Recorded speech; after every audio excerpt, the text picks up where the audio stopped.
बिस्मिल्लाहिर्रहमानिर्रहीम। Today's topic of discussion is neoplasia. तो neoplasia के ऊपर फ्लो चार्ट बेस्ड वीडियो का पार्ट 1 ऑलरेडी अपलोडेड है। उस वीडियो के अंदर हमने न्यूप्लेजिया की डेफिनेशन को कवर किया था, ट्यूमर की डेफिनेशन को कवर किया था, जिसको न्यूप्लाज्म भी बोलते हैं। हर न्यूप्लाज्म के अंदर दो कंपोनेंट्स होते हैं, ओके, एक एपिथेलियल कंपोनेंट या पैरेन्काइमल, दूसरा कनेक्टिव टिश्यू या स्ट्रोमल कंपोनेंट।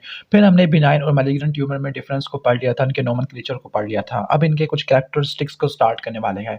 तो ये न्यूप्लेजिया के पार्ट 2 वीडियो है फ्लो चार्ट बेस्ड, और ये सारे वीडियोस आपको अलग से प्लेलिस्ट के ऊपर मिल जाएगी, जो कि चैनल के ऊपर मैंने ऑलरेडी बना चुका हूँ। ठीक हो गया, तो बहुत ज़्यादा हमने तमहीद बांध ली है। स्टार्ट करते हैं वीडियो को।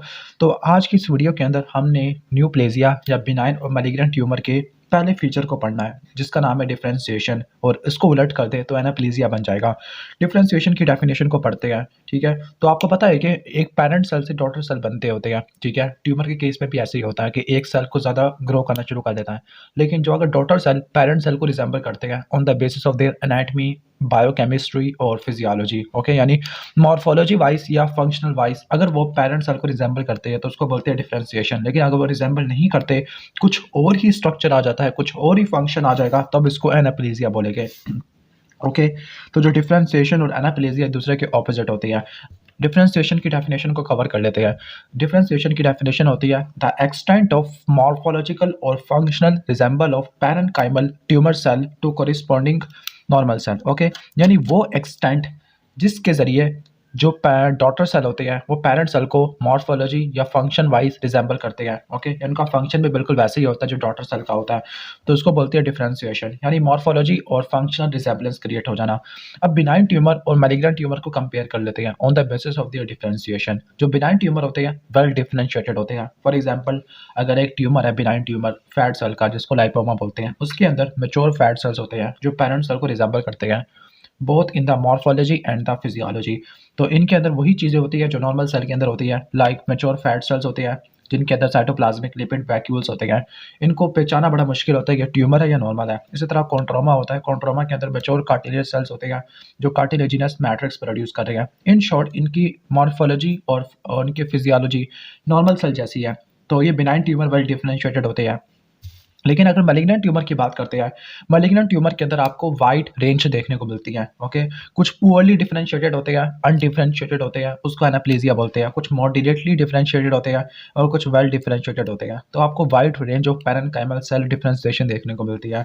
और बाज़ औक़ात आपको मैलिग्नेंट ट्यूमर के अंदर मॉर्फोलॉजिकल अल्टरेशन देखने को मिलती है। ये मॉर्फोलॉजिकल अल्टरेशन इनकी मॉर्फोलॉजी और फिजियोलॉजी दोनों को एलिमिनेट करवा देती है, यानी ये नॉर्मल सेल को रिजेंबल भी नहीं करते। ओके, लेकिन कुछ ऐसे मैलिग्नेंट ट्यूमर होते हैं, कुछ ऐसे कैंसर होते हैं जो वेल डिफरेंशिएटेड होते हैं और इनको डिस्क्रिमिनेट करना नॉर्मल सेल से बड़ा मुश्किल होता है। For example, adenocarcinoma of thyroid है, ओके, या स्क्वेमस सेल कार्सिनोमा होता है। इसके अंदर नॉर्मल अपीयरिंग फॉलिकल्स होते हैं या नॉर्मल स्किन का एपिथेलियम होता है। तो इसको नॉर्मल सेल से या नॉर्मल टिश्यू से कंपेयर करना, ओके, या डिफरेंशिएट करना बड़ा मुश्किल है। लेकिन मैलिग्नेंसी को शो करने के लिए ये पॉइंट होगा कि वो टिश्यू इन्वेड कर रहा होगा और वो मेटास्टाइज कर रहा होगा। अगर वो इन्वेजन और मेटास्टेसिस को शो करता है तो वो मैलिग्नेंट है, अगर नहीं करता तो या तो नॉर्मल भी हो सकता है या बिनाइन भी हो सकता है। ओके, ठीक हो गया।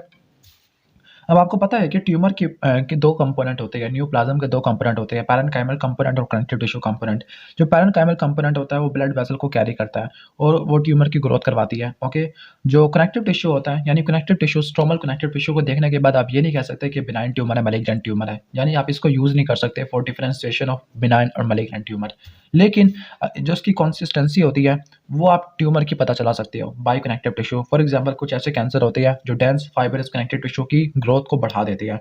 तो इस केस में कनेक्टिव टिश्यू इतना ज़्यादा हो जाएगा कि ट्यूमर स्टोनी हार्ड बन जाएगी, जिसको बोलते हैं स्क्यूरस ट्यूमर। ओवरी के अंदर ऐसा होता है। ठीक है, तो ये तो हो जाएगा मैलिग्नेंट ट्यूमर के बारे में। और मैलिग्नेंट ट्यूमर के अंदर जो माइटोसिस होती है, एटिपिकल होती है, बिजार टाइप पे होती है और काफ़ी ज़्यादा न्यूमरस होती है। लेकिन बिनाइन के अंदर माइटोसिस रिलेटिवली रेयर होती है और नॉर्मल कॉन्फ़िगरेशन की होती है, यानी जो बाइपोलर जो बनते हैं माइटोटिक स्पिंडल्स होती है। लेकिन जो मैलिग्नेंट होते हैं उसके अंदर ट्राइपोलर, क्वाड्रपल इस टाइप की बनना शुरू हो जाती है।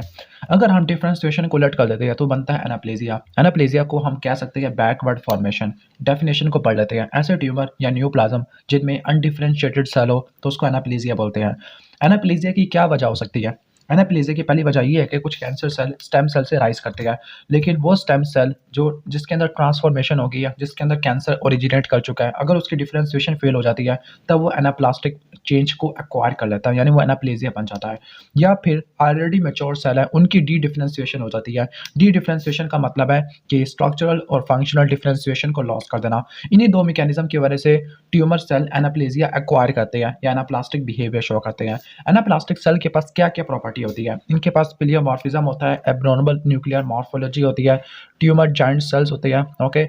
फिर ट्यूमर जाइंट सेल है, माइटोसिस को देखते हैं, लॉस ऑफ पोलैरिटी होती है और कुछ अदर चेंजेस होती है। प्लियोमॉर्फिज्म का मतलब है कि सेल के साइज़ और शेप में वेरिएशन होती है, यूनिफॉर्मिटी खत्म हो जाती है, यानी कुछ सेल छोटे होते हैं, कुछ मॉडरेटली साइज़ होते हैं, कुछ जाइंट सेल होते हैं।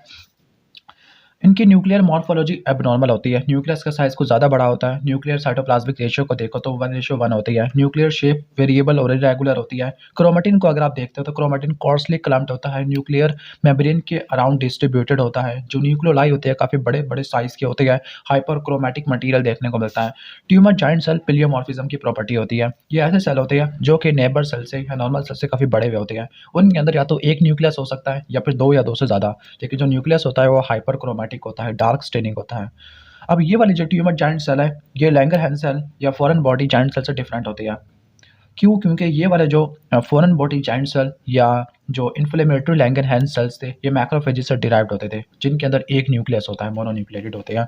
माइटोसिस की बात करते हैं तो उनकी जो माइटोसिस होती है एब्नॉर्मल टाइप की होती है, ओके, ठीक है? और यहाँ पे लिखा है कि 3 से लेकर 4 माइटोटिक फिगर्स क्रिएट हो जाती है, जबकि बिनाइन ट्यूमर के अंदर या नॉर्मल सेल के अंदर माइटोटिक फिगर 1 होती है या वो भी नहीं होती, ठीक हो गया। एटिपिकल माइटोसिस होती है, न्यूमरस होती है, बिज़ार टाइप की माइटोसिस देखने को मिलती है, ओके। और यहाँ पर ये जो 3 और 4 लिखे हुए हैं ना, ये में 3 का मतलब है ट्राइपोलर और 4 का मतलब है क्वाड्रपल, यानी जो माइटोटिक स्पिंडल होती है नॉर्मली बाइपोलर होते हैं, लेकिन ये 3 से 4 का मतलब है ट्राइपोलर और क्वाड्रपल। अब मुझे याद आ गया है। इसके बाद है loss of polarity. Loss of polarity का मतलब है कि सेल की दूसरे सेल के निस्बत क्या ओरिएंटेशन है या बेसमेंट मेम्ब्रेन के नज़दीक क्या ओरिएंटेशन है। फॉर एग्जांपल अगर आप स्किन की एपिथेलियम ड्रा करते हो तो शुरू में जो बेसमेंट मेम्ब्रेन के ऊपर जो एपिथेलियम होती थी वो लो कोलमनर सेल की होती थी, फिर इसके ऊपर पॉलीगोनल सेल। लेकिन अगर ये ओरिएंटेशन खराब हो जाए तो उसको बोलते हैं loss of polarity, specifically basal polarity, क्योंकि आप बेसमेंट मेम्ब्रेन से कंपेयर कर रहे हो। अदर चेंजेस के अंदर आ जाता है इनसफिशिएंट वास्कुलर स्ट्रोमा। बाज़ औक़ात जो स्ट्रोमा होता है कैंसर के अंदर इनसफिशिएंट होता है, ठीक है? जब वास्कुलर स्ट्रोमा इनसफिशिएंट होता है क्योंकि कैंसर ज़्यादा तेज़ी से ग्रो कर रहा होता है, एंजियोजेनेसिस उस एतबार से नहीं हो पा रही होती, तो फिर आपको इस्कीमिक एरियाज़ देखने को मिल सकते हैं नेक्रोसिस के, ओके? तो ये प्रॉपर्टीज़ होती है एनाप्लास्टिक सेल की। तो आज की वीडियो में इतना काफ़ी है, बाकी जो नेक्स्ट वीडियो के अंदर इन्वेजन और मेटास्टेसिस को कवर कर लेंगे। अगर आप चाहते हो कि मैं कल के दिन ही 3-4 वीडियोज़ अपलोड कर दूँ, तो फिर इस वीडियो को लाइक कर देना, शेयर ज़रूर करना है आपने अपने फ्रेंड्स के दौरान, ठीक है? ओके, ताकि आप चैनल को सपोर्ट कर सको, ओके? अगर आपको वीडियो अच्छी लगी है तो वीडियो को भी लाइक कर देना, चैनल पर नए हो तो सब्सक्राइब कर देना। मिलते हैं नेक्स्ट वीडियो में, तब तक के लिए अल्लाह हाफ़िज़।